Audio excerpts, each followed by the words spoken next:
大家好，我叫王太正。我们山东人特别喜欢吃嘎肉，除了常见的通姜炒、辣炒，还可以和韭菜鸡蛋来搭配。今天我来教大家一种水炒法，健康少油，更加鲜美。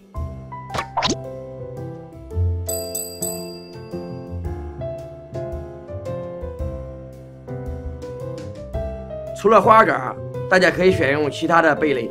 挑选花蛤要找表面干净、没开口的，拿起来手感沉，像这样敲一下，声音实的，比较新鲜。淋少许芝麻油，静止吐沙。花蛤和水按1:2的比例，冷水下锅，这样煮出来的汤味比较浓。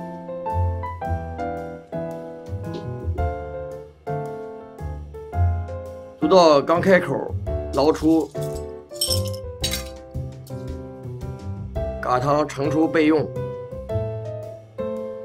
鸡蛋加入蛤肉和切好的韭菜段，之后加入少许盐、